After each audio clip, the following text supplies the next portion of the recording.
Hello student, আজি আমি তোমালোকৰ বাবে ক্লাস 10 ম্যাথমেটিক্সৰ চেপ্টাৰ 6 ত্ৰিভুজ ট্ৰায়াঙ্গলছ এই চেপ্টাৰ আৰু চেপ্টাৰ 7 স্থানাঙ্ক জ্যামিতি তো এই দুটা চেপ্টাৰৰ ইম্পৰ্টেন্ট যোনখিনি ম্যাথ আছে তোমালোকৰ 2025 বৰ্ষৰ মেট্ৰিক পৰীক্ষাৰ বাবে সেইখিনি আজি তোমালোকৰ লগত ডিসকাস কৰিবলৈ গৈ আছো আগৰ ভিডিও যদি তোমালোকে চোৱা নাই পাৰ্ট 1ত চাবা আমি তোমালোকক চেপ্টাৰ 5ৰ ইম্পৰ্টেন্ট যোনখিনি আছে মেট্ৰিক পৰীক্ষাৰ বাবে সেইখিনি দেখাই দিছিলো তো আজিৰ ভিডিওত আমি চেপ্টাৰ 6 আৰু চেপ্টাৰ 7 টো তোমালোকক দেখুৱাবলৈ গৈ আছো কিন্তু তাৰ আগতে ছাত্ৰ-ছাত্ৰীসকল তোমালোকে যদি আমাৰ চেনেলত আজি নতুন আহিছা তেন্তে আমাৰ চেনেলটো সাবস্ক্ৰাইব কৰি ৰাখিবা যাতে এনে ধৰণৰ ভিডিওবিলাক তোমালোকে সদায় পাই থাকা তো ছাত্ৰ-ছাত্ৰীসকল ইয়াতে ত্ৰিভুজৰ তোমালোকে প্ৰথমে ইম্পৰ্টেন্ট আছে 6.1 অনহিলনি 6.1 ত তোমালোকে চাব লাগিব কোৱেশ্চন নম্বৰ 1 টো তোমালোকে চাবা কাহৰ বান্ধনীত দিয়া শুদ্ধ শব্দৰ সহায়ত খালি ঠাই পূৰ কৰা তো এটো তোমালোকক হেৰি দিব পাৰে এমসিকিউত অলপ বনাই দিব পাৰে গতিকে তোমালোকে একেটা ভালদৰে অলপ চাই লবা তাৰ পিছত নেক্সট তোমালোকৰ ইম্পৰ্টেন্ট আছে উপপাদ্য 6.1 উপপাদ্য 6.1 টো তোমালোকৰ ইম্পৰ্টেন্ট আছে যদি এডাল ৰেখা কোনো ত্ৰিভুজৰ এটা বাহুৰ সমান্তৰালকৈ টনা হয় আৰু ৰেখাডালে আন দুটা বাহুক দুটা নিৰ্দিষ্ট বিন্দুত ছেদ কৰে তেনেহলে সেই বাহু দুটা একে অনুপাততে বিভক্ত হ'ব তো এটো তোমালোকৰ বাবে বহুত ইম্পৰ্টেন্ট হয় গতিকে তোমালোকে এটো ভালদৰে প্ৰেক্টিস কৰিবা নেক্সট তোমালোকৰ ইম্পৰ্টেন্ট আছে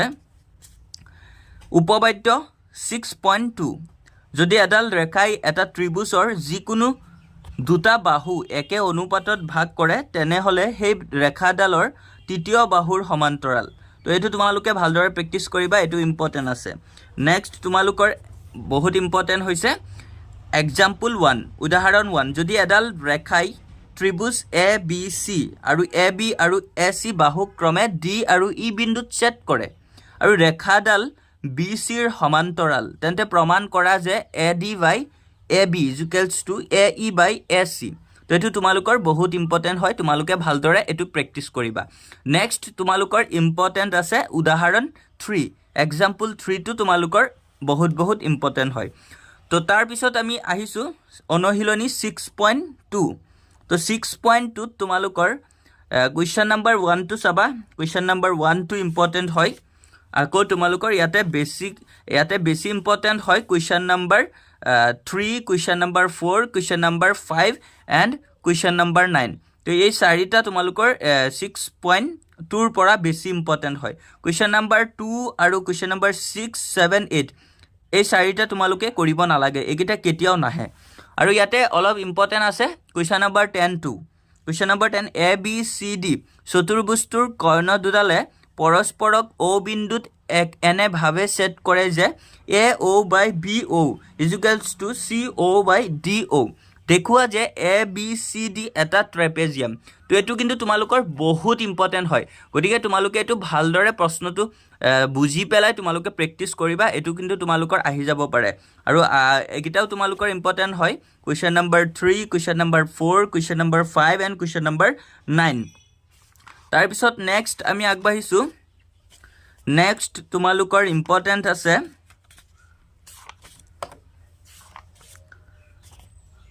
নেক্সট তোমালোকৰ ত্ৰিভুজৰ পৰা ইম্পৰ্টেন্ট আছে কোৱেশ্চন তাৰ পিছত তোমালোকৰ অনহিলনি 6.3 অনহিলনি 6.3 তোমালোকৰ এক নম্বৰটো ইম্পৰ্টেন্ট নহয় এটো চাব নালাগে ইয়াতে তোমালোকৰ ইম্পৰ্টেন্ট আছে কোৱেশ্চন নম্বৰ 2 কোৱেশ্চন নম্বৰ 3 এই দুটা তোমালোকৰ বহুত ইম্পৰ্টেন্ট হয় ইয়াৰ পৰা তো কোৱেশ্চন নম্বৰ 3 আৰু 2 টো তোমালোকৰ কিন্তু বহুত ইম্পৰ্টেন্ট হয় 6.3 ৰ ক্ষেত্ৰত আকৌ তোমালোকৰ ইয়াত কোৱেশ্চন নম্বৰ 13 15 আৰু 16 এই তিনটা তোমালোকৰ বহুত ইম্পৰ্টেন্ট হয় একিটা আহিয়ে থাকে তোমালোকে ভালদৰে একিটা প্ৰেক্টিস কৰিবা কোৱেশ্চন নম্বৰ 13 15 16 আৰু কোৱেশ্চন নম্বৰ 2 and 3 একিটা তোমালোকে 6.3 ৰ ক্ষেত্ৰত চালেই হৈ যাব তাৰ পিছত তোমালোকৰ ইম্পৰ্টেন্ট হয় উপপাদ্য 6.6 দুটা সদৃশ ত্ৰিভুজৰ কালিৰ অনুপাত হিহতৰ অনুৰূপ বাহুৰ অনুপাতৰ বৰ্গৰ সমান তো এটো তোমালোকৰ বহুত ইম্পৰ্টেন্ট হয় পেজ নম্বৰ 155 ত আছে তোমালোকে ভালদৰে প্ৰেক্টিছ কৰিবা নেক্সট তোমালোকৰ ইম্পৰ্টেন্ট হয় এক্সাম্পল 9 এক্সাম্পল 9 টো তোমালোকৰ বাবে ইম্পৰ্টেন্ট হয় ত্ৰিভুজ এ বি সি ৰ XY ৰেখাখণ্ডডাল AC বাহুৰ সমান্তৰাল আৰু ই ত্ৰিভুজটোৰ সমান কালিৰ দুটা অংশত বিভক্ত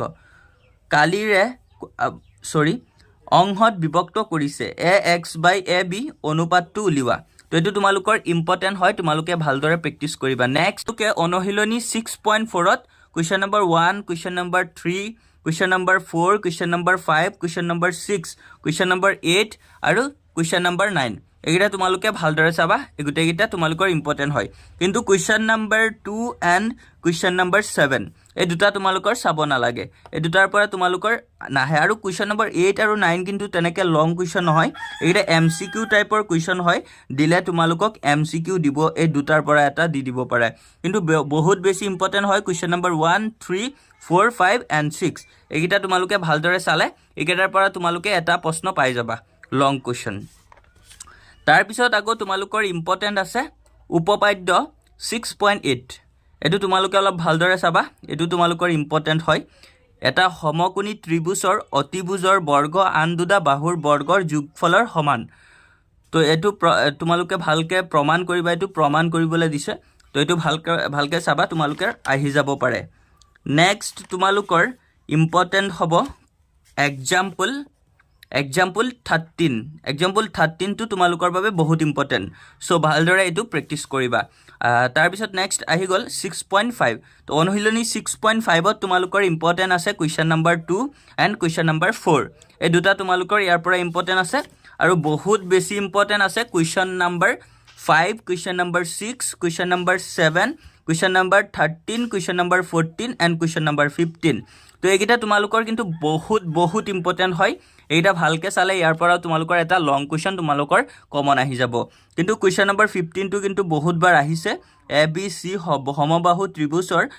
BC বাহুৰ ওপৰত D এটা বিন্দু যাতে BD =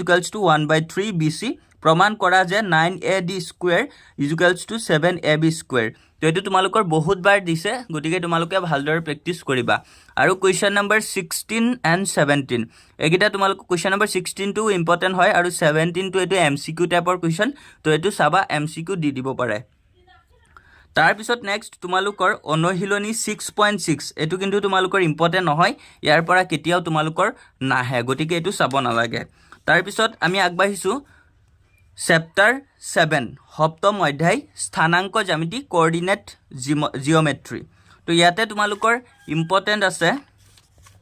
প্ৰথমে তোমালোকে মন্তব্য কেইটা চাই লবা ভালকে এই মন্তব্য কেইটাৰ পৰা তোমালোকক MCQ টাইপৰ কোৱেশ্চনছ দি দিব পাৰে তাৰ পিছত তোমালোকৰ ইয়াতে ইম্পৰ্টেন্ট আছে এক্সাম্পল 4 x আৰু y ৰ মাজত এটা সম্পৰ্ক নিৰ্ণয় কৰা যদিহে x y বিন্দুটো 7,1 আৰু 3,5 বিন্দু দুটাৰ পৰা সমদূৰৱৰ্তী তো এটো ইম্পৰ্টেন্ট হয় আকৌ এক্সাম্পল 5 টো তোমালোকৰ বাবে ইম্পৰ্টেন্ট হয় গতিকে তোমালোকে এই দুটা চাবা তাৰ পিছত আমি আহি গৈছো 7.1 অনুশীলনী 7.1 ত তোমালোকৰ বহুত বেছি ইম্পৰ্টেন্ট আছে কোৱেশ্চন নম্বৰ 1 2 তো কোৱেশ্চন নম্বৰ 1 ৰ কেটা তোমালোকে ভালদৰে চাবা আকৌ question number 3 and question number 4 এই তিনটা তোমালোকৰ বাবে ইম্পৰ্টেন্ট হয় আৰু লাষ্ট তাৰ পিছত তোমালোকৰ question number 5 and question number 6 এই দুটা নালাগে একিটা কেতিয়াও নিদিয়ে আৰু কোৱেশ্চন নম্বৰ 7 8 9 10 এই চাৰিটাও তোমালোকৰ বাবে বহুত ইম্পৰ্টেন্ট হয় গতিকে তোমালোকে ইয়াৰ 7.1 ৰ পৰা তোমালোকে Question number 1, question number 3, question number 4, question number 7, question number 8, 9 and 10. এগিটা তোমালোকে ভালদৰে প্ৰেক্টিছ কৰিলে ইয়াৰ পৰা তোমালোকৰ এটা ডাইৰেক্ট কমন আহি যাব তাৰ পিছত আমি আগবাঢ়িছো নেক্সট তোমালোকৰ ইম্পৰ্টেন্ট আছে Example 8 টো অলপ একদম সৰু হয় বহুত ইজি হয় আকৌ example 9 example 10 এই তিনটা example তোমালোকে অলপ ভালদৰে চাই যাবা একদম শৰ্ট হয় আহিলে 2 মাৰ্কস বা 3 মাৰ্কসৰ বাবে দি দিব পাৰে গতিকে ভালদৰে প্ৰেক্টিছ কৰিবা তাৰ পিছত নেক্সট তোমালোকৰ 7.2 অনুশীলনী 7.2 ৰ পৰা তোমালোকৰ ইম্পৰ্টেন্ট হয় question number 1 question number 2 টো তোমালোকৰ নালাগে question number 1 টো চালে তোমালোকৰ হৈ যাব আকৌ নেক্সট তোমালোকৰ ইম্পৰ্টেন্ট হৈছে 7.2 ৰ পৰা Question number 4, question number 5,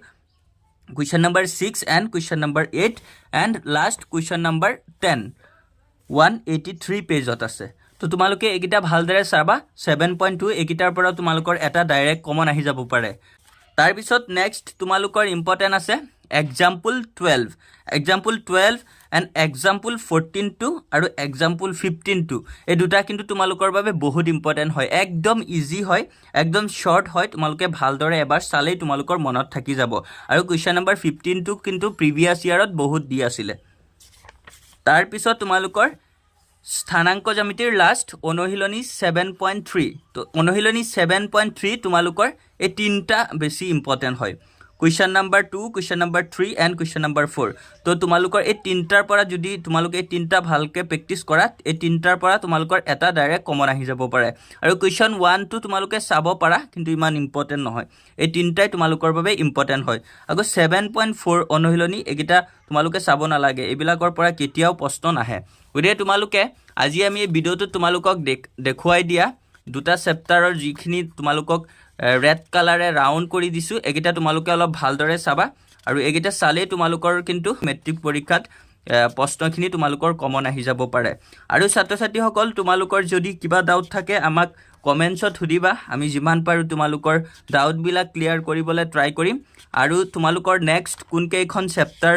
অতি হুনকালে লাগে আমাক কমেন্টছত জনাবা আমি দিবলৈ ট্ৰাই কৰিম আৰু এনেকৈ তোমালোকক প্ৰতিদিনা দুটাকে চেপ্টাৰৰ এনেকৈ কমন কোৱেশ্চন বিলাক আমি বাছি তোমালোকক দি থৈ গৈ থাকিম গতিকে তোমালোকে আমাৰ চেনেলটো কিন্তু সাবস্ক্ৰাইব কৰিবলৈ পাহৰি নাযাবা যদি এনেধৰণে ভিডিওবিলাক সদায় পাই থাকা আৰু মেথছৰ পিছত তোমালোকৰ সায়েন্স টু দিবলৈ ট্ৰাই কৰিম গতিকে তোমালোকে প্ৰথমে আমাৰ চেনেলটো সাবস্ক্ৰাইব কৰি ৰাখিবা যাতে তোমালোকে আমি ভিডিওবিলাক দিয়াৰ লগে লগে তোমালোকে চাব পাৰা আৰু তোমালোকেও মেট্ৰিক পৰীক্ষাত ভাল এটা ৰিজাল্ট কৰিব পাৰা গতিকে ছাত্ৰ-ছাত্ৰীসকল আজিৰ ভিডিওত তোমালোকৰ বাবে এই দুটা চেপ্টাৰৰে ইম্পৰ্টেন্ট প্ৰশ্নবিলাক আছিল আশা কৰো ভিডিওটো তোমালোকৰ বাবে বহুত ইম্পৰ্টেন্ট হয় গতিকে ভিডিওটোত এটা লাইক কৰি দিবা আৰু ভিডিওটো তোমাৰ বন্ধু-বান্ধৱৰ সৈতে শেয়াৰ কৰি দিবা আৰু আমাৰ চেনেলত যদি আজি নতুন আহিছা তেন্তে চেনেলটো সাবস্ক্ৰাইব কৰিবলৈ পাহৰি নাযাবা থ্যাংক ইউ ফৰ ওয়াচিং